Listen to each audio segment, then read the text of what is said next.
was. I mean, it's been debated and over the century who Jesus really was. The Jewish people reject him as their own Messiah, and the Christian turn him to a God and the God part of the Godhead. That die on the cross, partly God and partly man. So, and the Muslim believe Jesus being a prophet, a messenger of God. So where is the parting? Where is the middle part? So we want to clarify, to dispel all the misconception. Halo, selamat pagi, selamat sore, selamat siang, selamat malam di mana saja Anda berada. Assalamualaikum warahmatullahi wabarakatuh. Selamat berjumpa kembali di kajian Kristologi dan Studi Perbandingan Agama, Forum Studi Penelitian Perbandingan dan Kajian Lintas Agama, kajian Kristologi dan Studi Perbandingan Agama dari sudut pandang Islam. Pada kesempatan saat ini saya kembali akan mengupas, akan membahas dan menanggapi berbagai video yang ada di sosial media. Saya akan menjawab dan menanggapi, mengomentari beberapa video dari para murtadin, beberapa umat Islam, mantan muslim yang keluar dari cahaya kebenaran Islam dan murtad. Lalu mereka berkuar-kuar menyebarkan ajaran kesesatan dan penyimpangan. Para mantan muslim yang murtad keluar dari Islam, lalu mereka mengaku-ngaku pernah berjumpa dan ketemu dengan Yesus, lalu mereka menjadi Kristen. Nah, di mana saja letak kebohongan, penipuan, dan kelicikan atau kesalahan mereka? Mari langsung saja kita lihat beberapa cuplikannya. Sahabat semua, dimanapun saat ini Anda berada, saat ini saya sedang bersama dengan hamba Tuhan yang luar biasa dipakai Tuhan, dan latar belakangnya adalah seorang muslim yang taat pada waktu itu dan saat ini sudah hijrah menjadi orang yang percaya kepada Tuhan. Karena apa? Orang pintar itu orang yang mengerti kebenaran pasti hijrah. Karena apa? Orang pintar itu orang yang mengerti kebenaran pasti hijrah. Baik, kita stop dan kita berhenti di sini dulu. Mari kita bahas dan kita kupas, kita kaji secara mendalam, poin demi poin setiap pernyataan yang mereka ucapkan dan apa saja argumentasi yang bisa kita kupas. Coba pertama gini, mereka ini kan orang yang sudah murtad gitu. Mereka mantan muslim yang keluar dari cahaya kebenaran Islam, lalu mereka murtad, terus sekarang pindah ke agama Kristen. Terus kalau mereka sudah masuk dalam agama Kristen, tapi kok mereka masih pakai seragam dan baju muslim gitu loh. Nah, di sini kan salah satu taktik strategi penipuan untuk mengelabui massa gitu. Mereka sudah murtad, sudah kafir, penghuni neraka, calon penghuni neraka, tapi mereka masih berseragam dan memakai baju muslim. Ini kan niat mereka tuh gimana caranya supaya memancing umat Islam, supaya kelihatan kesan, wah ini mantan muslim ya. Terus mereka pakai baju muslim yang sengaja mereka pakai, mereka gunakan sebagai umpan untuk memancing umat Islam lainnya agar terpengaruh.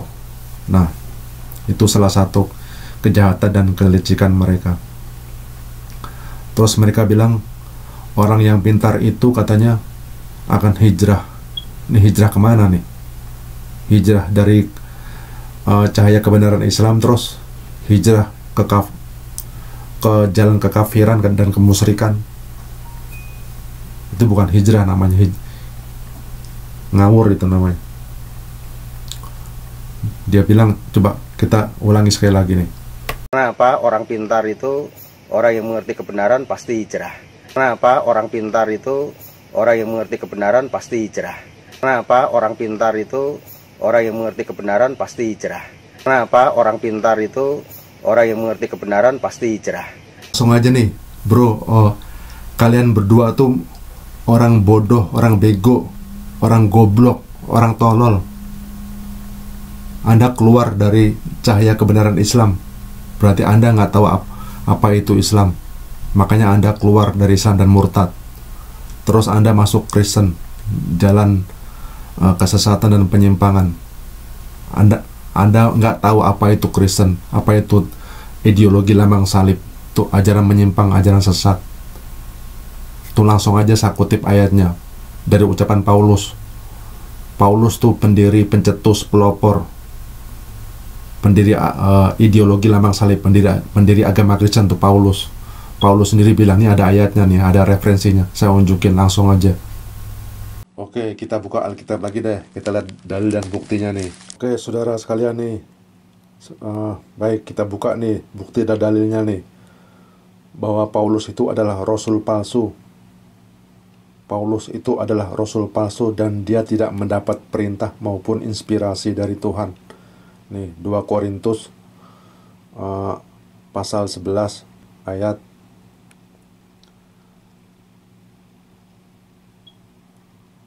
berapa nih? Sebentar. 17.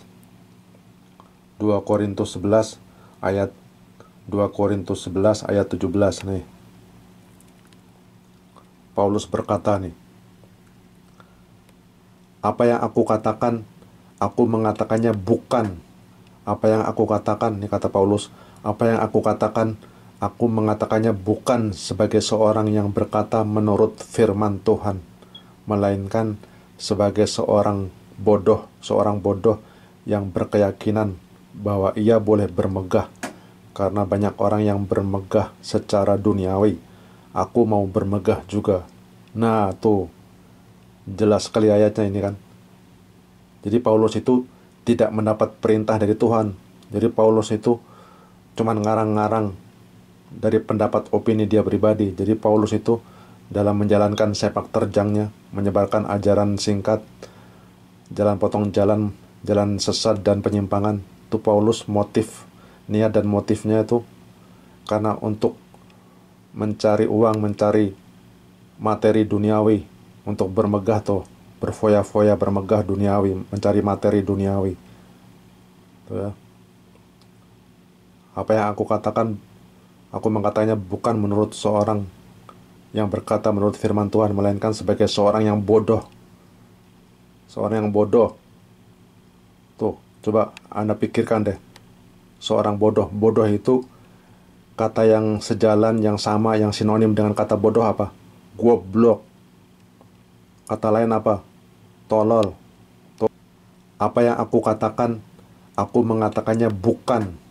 Apa yang aku katakan, nih kata Paulus, apa yang aku katakan, aku mengatakannya bukan sebagai seorang yang berkata menurut firman Tuhan, melainkan sebagai seorang bodoh yang berkeyakinan bahwa ia boleh bermegah, karena banyak orang yang bermegah secara duniawi. Aku mau bermegah juga. Nah, tuh jelas sekali ayatnya ini kan. Jadi Paulus itu tidak mendapat perintah dari Tuhan. Jadi Paulus itu cuman ngarang-ngarang dari pendapat opini dia pribadi. Jadi Paulus itu dalam menjalankan sepak terjangnya, menyebarkan ajaran singkat, jalan potong jalan sesat dan penyimpangan, itu Paulus niat dan motifnya itu karena untuk mencari uang, mencari materi duniawi, untuk bermegah tuh, berfoya-foya, bermegah duniawi, mencari materi duniawi. Tuh ya. Apa yang aku katakan, aku mengatakannya bukan menurut seorang yang berkata menurut firman Tuhan, melainkan sebagai seorang yang bodoh. Seorang yang bodoh. Tuh, coba Anda pikirkan deh. Seorang bodoh. Bodoh itu kata yang sejalan, yang sama, yang sinonim dengan kata bodoh apa? Goblok. Kata lain apa? Tolol. Untuk itu pada saat ini saya akan berbincang-bincang dengan hambanya. Salam, hambanya apa kabar? Salam Pak. Alhamdulillah, puji Tuhan, baik sekali. Puji Tuhan ya, luar biasa. Bapak bisa ceritakan pengalaman Bapak sebelum terima Yesus sama setelah terima Yesus, tentunya ada suatu perubahan ya. Ya, puji Tuhan. Yang membuat Bapak terima Yesus waktu itu karena apa, Pak?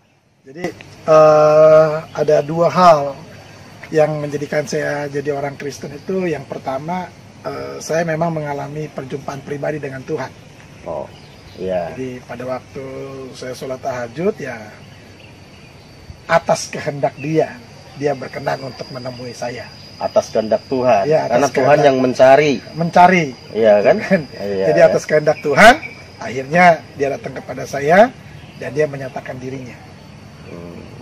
Memang secara Dia nggak langsung menyatakan dirinya, artinya Dia menyatakan bahwa Dia suruh bacalah Alkitab, baca Alkitab gitu kan. Oh. Lalu tangannya seperti ini. Oh. Lalu Itu dia dalam penglihatan. Dari penglihatan, karena pada waktu itu saya sholat tahajud. Oh.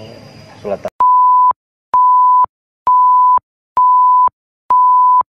Saudara, mari kita buka Alkitab nih. Buka Alkitab kalian ya. Ini Matius 24. Matius 24 nih. Dari ucapan dan perkataan Yesus. Nih, Yesus berkata nih.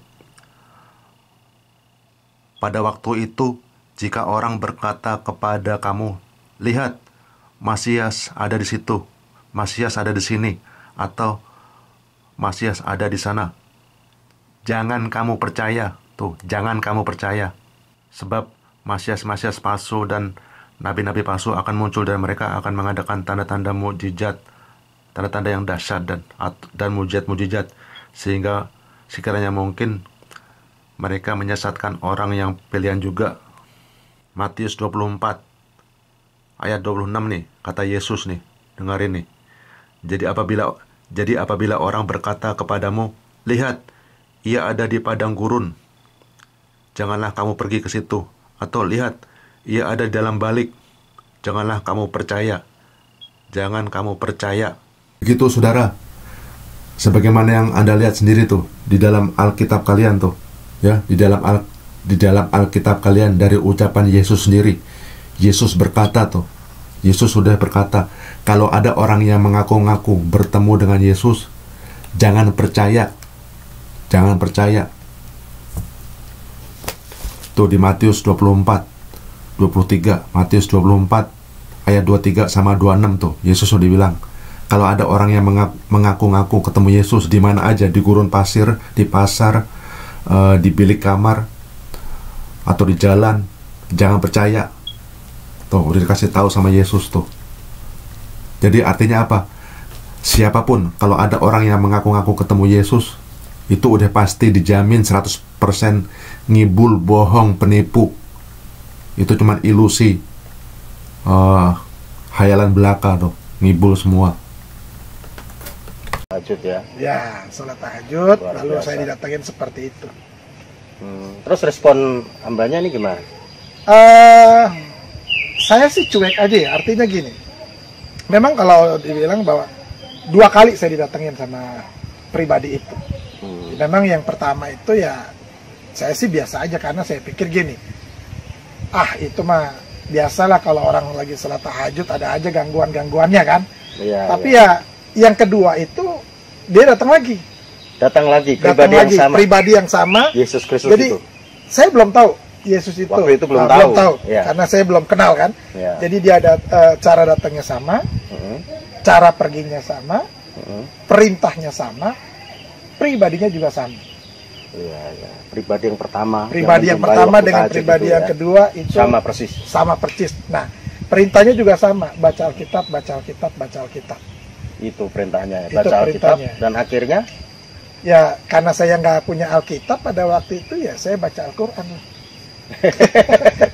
karena nggak ada Alkitab ya Iya, dibaca saya baca Al-Quran. Al-Quran. Karena ya nggak tahu lah, ya yang penting saya baca Al-Quran dulu lah.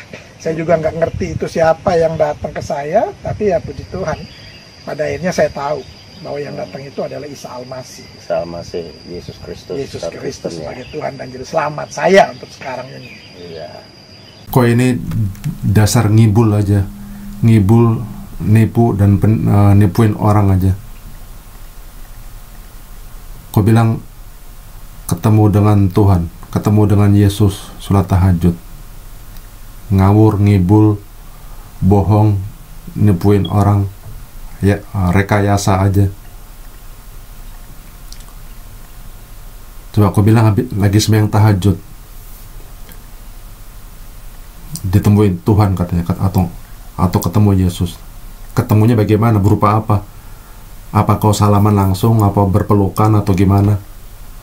Ketemunya berupa apa tuh? Berupa wujud fisik, atau cuman bayangan tuh, bayangan kayak dari belakang, atau kau ketemu dalam mimpi? Nah, itu berupa apa tuh? Jelas nggak? Bisa nggak tuh jelasin berupa apa tuh ketemunya? Setelah tahu, melalui membaca tentunya ya. Iya.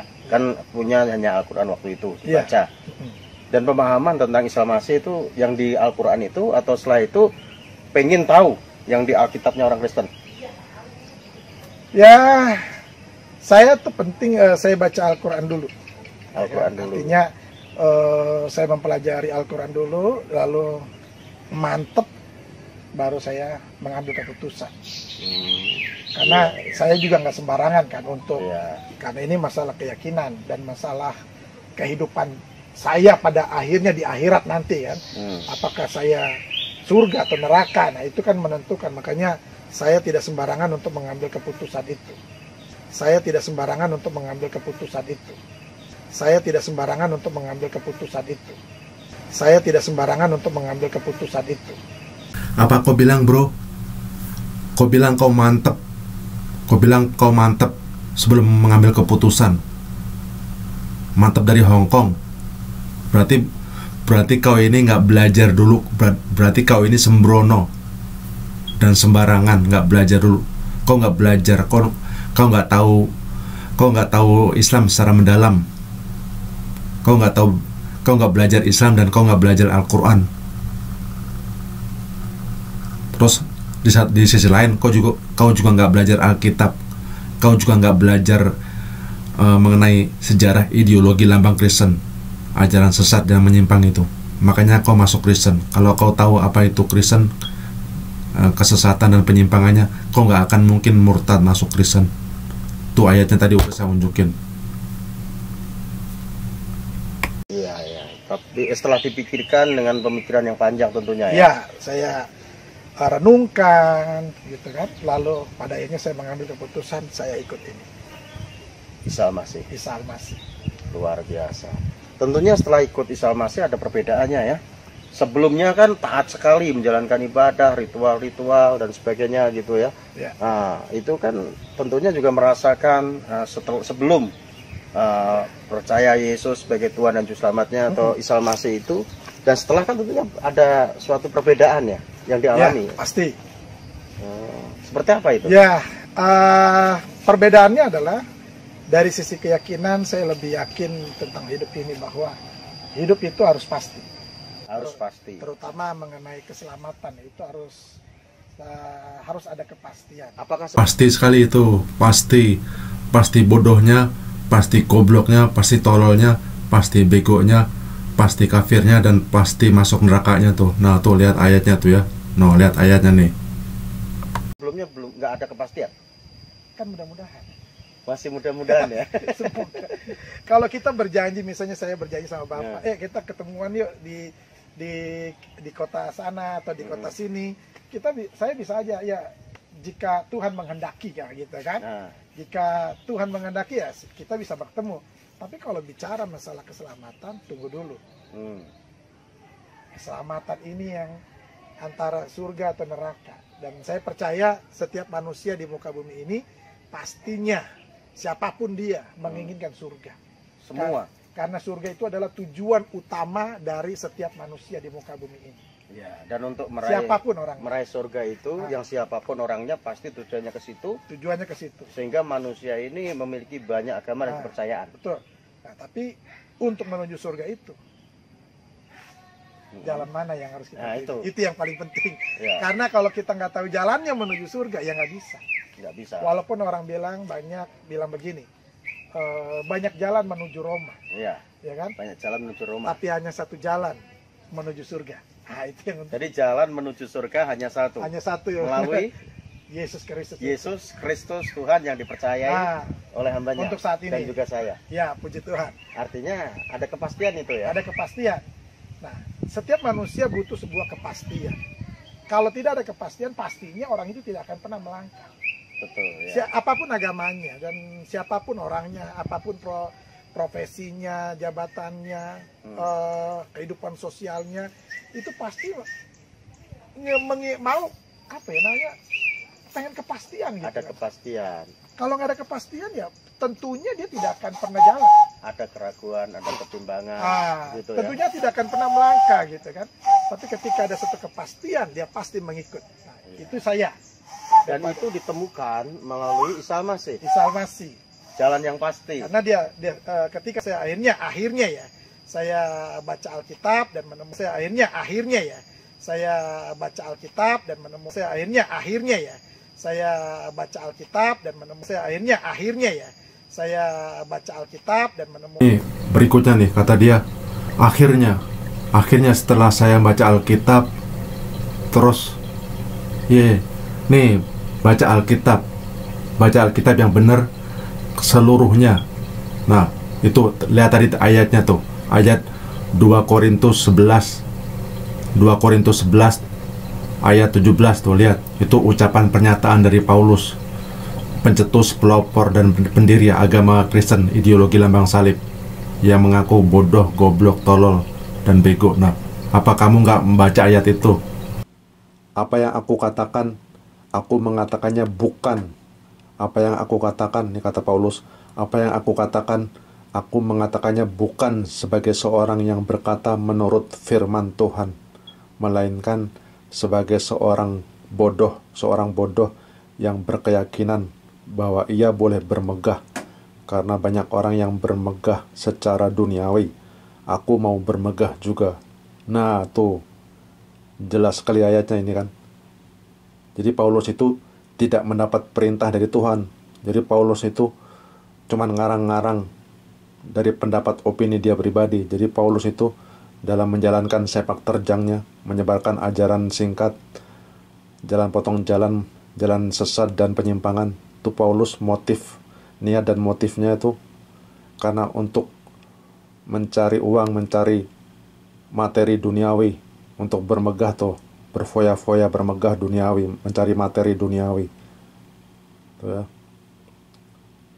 Apa yang aku katakan, aku mengatakannya bukan menurut seorang yang berkata menurut firman Tuhan, melainkan sebagai seorang yang bodoh. Seorang yang bodoh. Tuh, coba Anda pikirkan deh. Seorang bodoh. Bodoh itu kata yang sejalan, yang sama, yang sinonim dengan kata bodoh apa? Goblok. Kata lain apa? Tolol. Tuh. Kan akulah jalan. Akulah kebenaran. Akulah kehidupan itu. Tidak ada orang sampai kepada surga tanpa melalui Yesus Kristus Tuhan itu ya. Itu yang saya bilang, banyak jalan menuju Roma, tapi yang jalan menuju surga satu hanya jalan. Satu. Nggak ada lainnya, nggak ada duanya. Nah, nih berikutnya nih bro, kau bilang dan kau mengutip ucapan Yesus. Kau bilang Yesus itulah jalan, satu-satunya jalan kebenaran. Betul sekali, benar sekali. Jadi apapun yang pernah diajarkan oleh Yesus, apapun yang pernah diucapkan oleh Yesus, itu benar dan betul sekali. Jadi Yesus itu mengajarkan kebenaran. Kata Yesus, tidak ada orang yang dapat menuju ke surga, menuju ke Bapa kecuali melalui Dia. Jadi Yesus itu adalah jalan kebenaran. Itu benar, itu tepat dan betul sekali apa yang kau kutip ucapan Yesus. Yesus itu adalah jalan kebenaran. Tapi permasalahan dan persoalannya di sini yang kau semua nggak tahu. Kau ini mengutip ucapan Yesus, tapi kau salah mengartikan, kau salah menafsirkannya. Kau nggak tahu konteksnya bagaimana.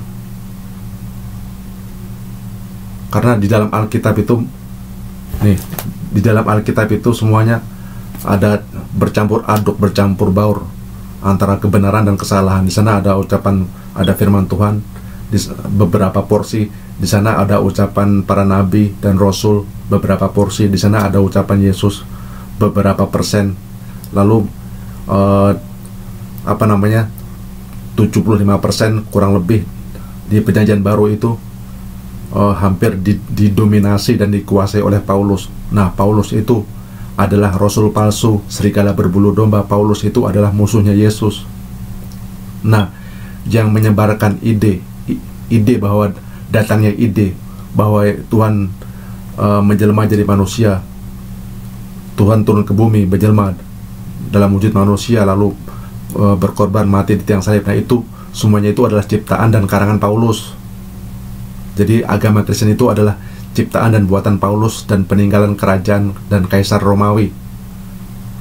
Jadi apa yang seringkali kau kutip itu, barang siapa yang menerima Yesus sebagai Tuhan dan Juru Selamat, nah itu ada di Roma 10 ayat 9 tuh, yang seringkali terkenal. Nah, itu ucapan Paulus. Jadi kalian semua tuh nggak tahu apa persoalannya. Baca Alkitab pun nggak tahu apa sejarah, apa yang terjadi di sana. Kau nggak tahu apa yang terjadi dalam Alkitab secara sejarah. Ibaratnya gini nih, kalian semua tuh umat Kristen baca Alkitab, tapi kalian semua juga nggak tahu bagaimana cara bacanya, apa yang terjadi.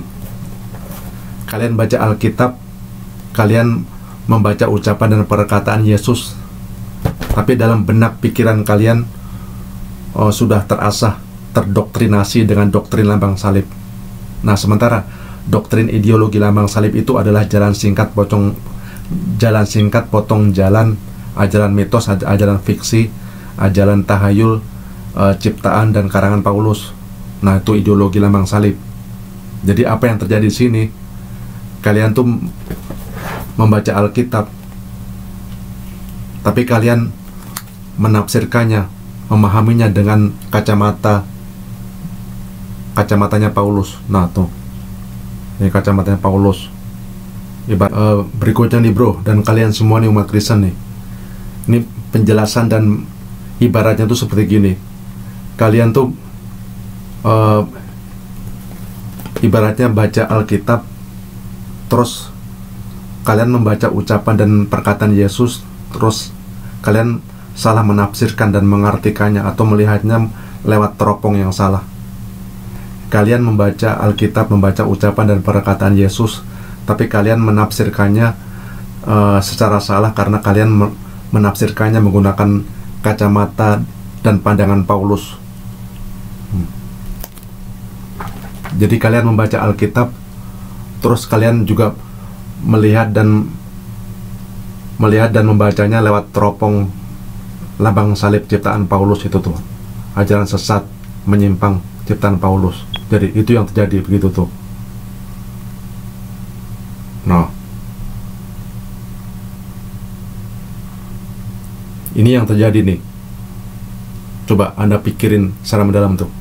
Kalian umat Kristen, umat gereja, membaca Alkitab, membaca ucapan dan perkataan Yesus, tapi kalian menafsirkannya, memahaminya, atau mengartikannya, atau memahami ucapan dan perkataan Yesus, tapi kalian memahaminya secara salah karena kalian melihatnya lewat kacamata dan teropongnya Paulus. Sementara Paulus sendiri adalah musuhnya Yesus. Paulus itu adalah musuh dalam selimut. Paulus itu adalah rasul palsu, serigala berbulu domba tuh, yang telah merubah-rubah dan mengganti ajaran asli Yesus. Nah, inilah persoalannya. Hidup ini jangan sampai kita mengalami sebuah penyesalan, ya. Karena di dalam kehidupan kita ada 5 penyesalan.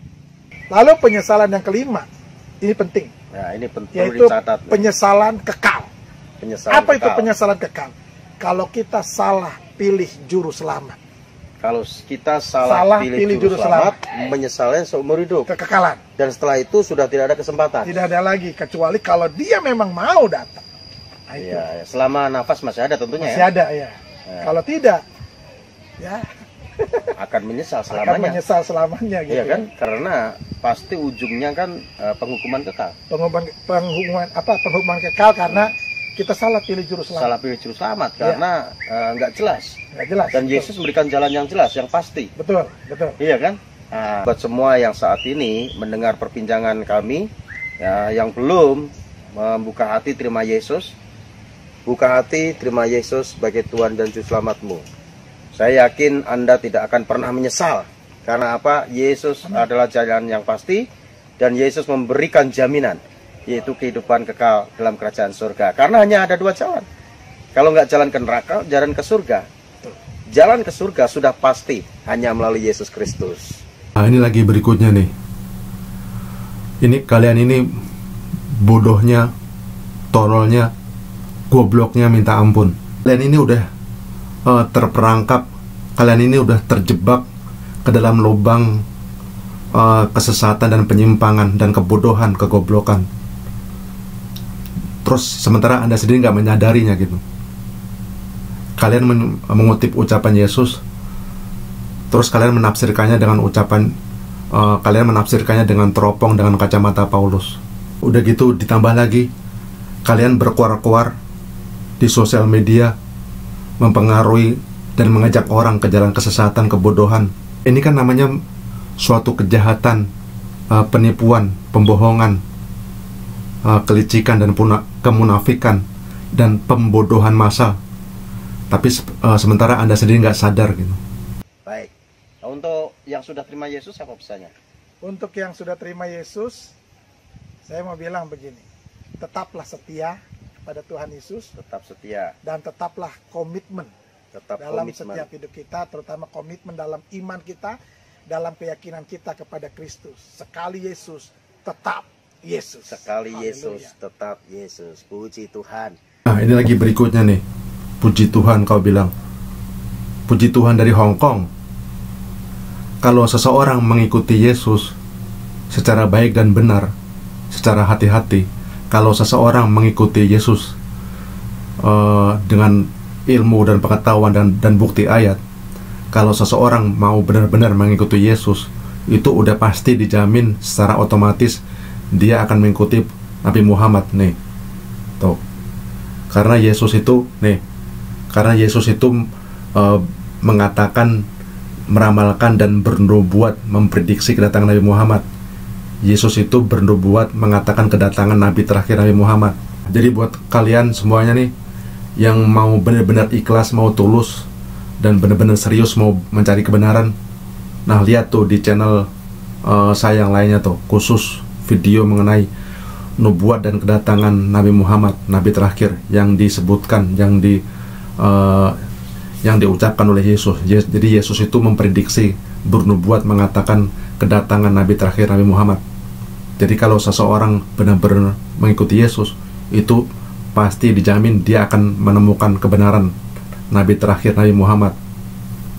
Itu udah pasti dijamin 100% tuh.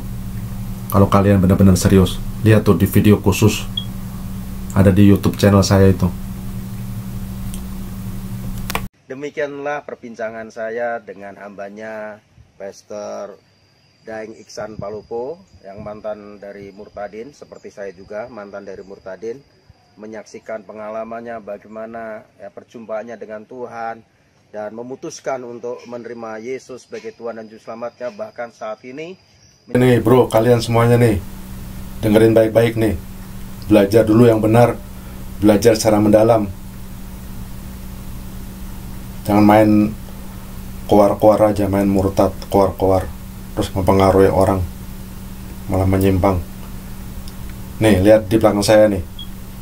Ini yang hijau nih, daftar dan urutan semua ucapan dan perkataan Yesus. Ini panjang nih, kalau saya tunjukin semuanya nih. Yang warna hijau nih, daftar dan urutan kumpulan semua ucapan dan perkataan Yesus. Nah, terus yang sebelah kiri nih, yang merah nih ya, ini daftar dan kumpulan semua ucapan dan perkataan Paulus. Nah, tuh. Jadi yang kalian nggak tahu tuh semuanya ada di Alkitab itu.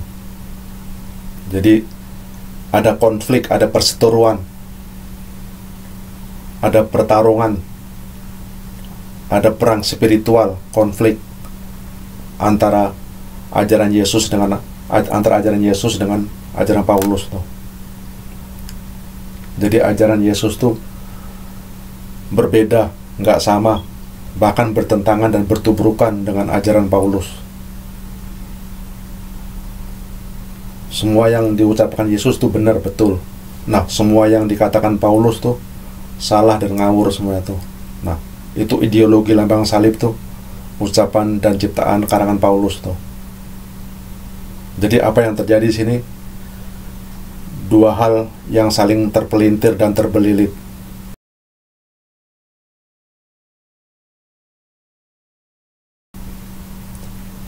kebenaran kalian campur aduk kayak gado-gado tuh Alkitab.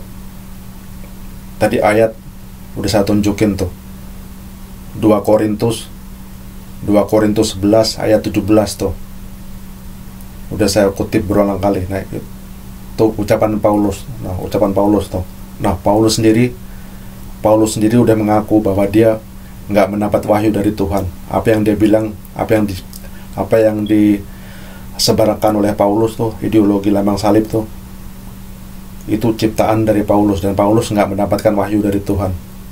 Dan Paulus mengaku sendiri bahwa dia itu orang yang bodoh, yang goblok, yang tolol. Paulus bikin agama baru, ideologi lambang salib, itu motif dan niat dasar utamanya adalah untuk mencari materi duniawi. Kalian udah baca sendiri tadi tuh kutipan ayatnya tuh. Jadi disinilah yang terjadi, teman. Kalian nggak menyadari atau pura-pura nggak tahu.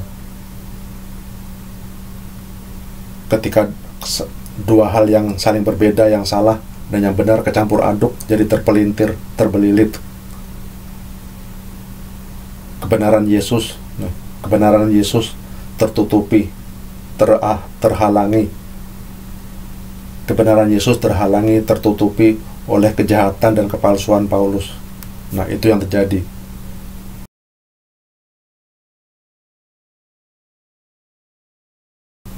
Makanya tadi saya bilang, kalian tuh mengutip ucapan Yesus, terus kalian menafsirkannya dengan teropongnya Paulus. Nah, itu kan curang gitu loh. Coba aja Anda pikir secara intelek, secara akademik gitu, secara akademis. Kalian mengaku Kristen. Kristen itu kan secara definisi pengikutnya Kristus, pengikutnya Yesus. Tapi pada saat bersamaan kalian berbalik 360 derajat, langsung berlawanan arah mengikuti Paulus. Nah, sementara Paulus sendiri bertuburukan berlawanan arah dengan ajaran Yesus.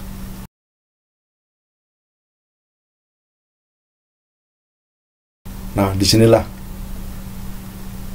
kalau kalian sadari, kalau kalian perhatikan, ada terjadi alur kemunafikan, bermuka ganda, berwajah ganda, bermuka dua, paradoksi.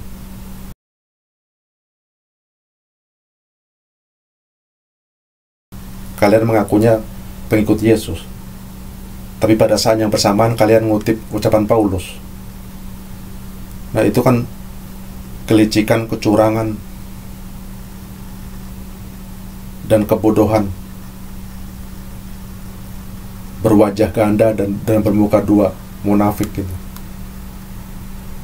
Ngakunya pengikut Yesus, tapi yang kalian kutip ucapannya Paulus.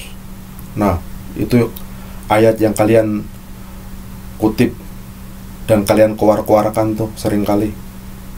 Barang siapa yang menerima Yesus sebagai Tuhan dan Juru Selamat, maka akan dijamin akan masuk surga. Tuh siapa yang ngomong tuh? Nah, Paulus tuh, lihat tuh, Roma 10 ayat 9. Jadi begitulah saudara. Disinilah letak kejahatan, kelicikan, kemunafikan, pembodohan massal. Disinilah letak kebohongan dan penipuan tanpa disadari atau tidak. Penipuan dan kebohongan yang dilakukan oleh umat gereja dan para pengikutnya. Mereka mengakunya pengikut Yesus, mereka mengutip ucapan dan perkataan Yesus, terus dicomot, ditemplokin dan ditempelin ke lambangnya Paulus. Atau dengan kata lain, mereka menggunakan dan memperalat ucapan perkataan Yesus, digunakan untuk mengikuti Paulus. Berikutnya nih, saya persingkat aja nih ya. Yesus itu sebenarnya adalah seorang Muslim dan dia mengajarkan kebenaran Islam. Jadi semua nabi dan rasul itu mengajarkan kebenaran Islam. Nah, sementara sementara agama Kristen, ideologi lambang salib itu adalah ciptaan dan karangan Paulus yang disokong dan didukung oleh rejim penguasa imperialis dan kolonialis, rejim penguasa kerajaan Romawi waktu itu tuh. Nah, gitu aja singkatnya. Begitu saudara sekalian nih. Jadi Yesus itu adalah seorang nabi, seorang rasul yang diutus oleh Tuhan. Jadi Yesus itu bukan Tuhan, tapi Yesus itu diutus oleh Tuhan. Jadi Yesus itu memiliki Tuhan, Yesus menyembah Tuhan. Jadi jangan dicampur aduk, dibolak-balik lah. Pikir pakai logika, pikir pakai akal sehat, pikir pakai intelek dan berpikir secara intelek dan akademis lah. Yesus mengajarkan ajaran monoteistik tuh, mengajarkan ajaran tauhid untuk menyembah Allah satu-satunya Tuhan yang Maha Esa. Singkat aja nih ya. Jadi nih dasar-dasar kebenaran atau ajaran Yesus nih. Yesus mengajarkan kebenaran Islam untuk menyembah Allah satu-satunya Tuhan yang Maha Esa nih. Jadi Yesus itu menyembah Allah, Tuhan pencipta alam. Jadi Yesus sembahyang dan menyembah Allah. Yesus mengajarkan untuk tidak makan daging babi itu. Jadi Yesus nggak pernah makan daging babi itu. Sama apa yang dilakukan oleh umat Islam. Yesus pernah berpuasa tuh 40 hari, malah lebih lama, lebih susah tuh, lebih berat. Yesus pernah berpuasa tuh, sama dengan yang dilakukan oleh umat Islam di bulan Ramadan, berpuasa. Yesus kalau sembahyang sebelum memasuki tempat ibadah, Yesus mengajarkan untuk melepas sandal, melepas sepatu, melepas alas kaki tuh, membasuh tangan, wajah dan kaki tuh, berwudu tuh. Yesus pernah mengajarkan kayak gitu, sama seperti yang dilakukan oleh umat Islam. Lagi nih, Yesus kalau sembahyang dia mengajarkan untuk sujud, menjatuhkan wajah atau kepala ke lantai tuh, sujud. Yesus sujud tuh, sama seperti yang dilakukan oleh umat Islam sembahyang sholat 5 waktu tuh, sujud, menjatuhkan kepala ke lantai. Nah, jadi tuh singkatnya tuh ajaran Yesus. Jadi Yesus tuh mengajarkan Islam. Yesus itu seorang Muslim. Jadi pengikut Yesus yang sebenarnya tuh ada ya umat Islam itu gitu loh.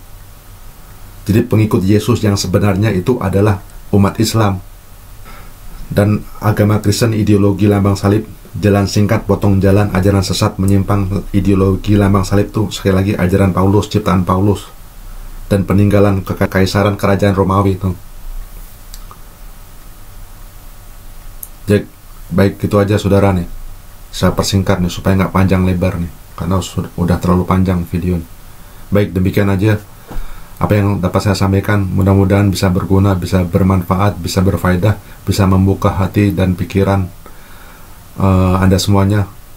Bila ada yang murtad, silakan Anda kembali bertaubat, kembali memeluk kebenaran agama Islam.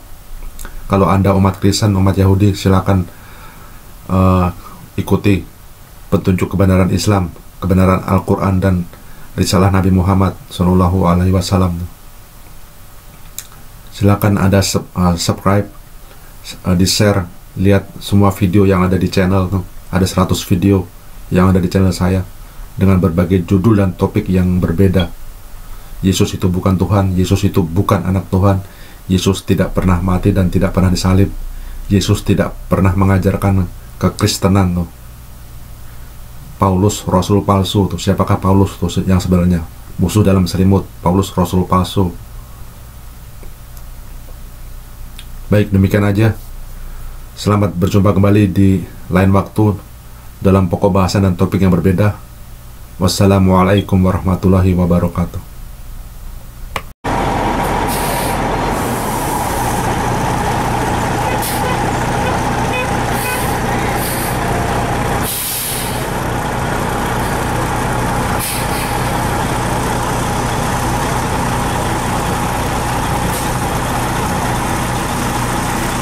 Hi everyone, again this is Heriko Srianto from the Interfaith Study and Community Development Association in conjunction with Philadelphia Roundtable.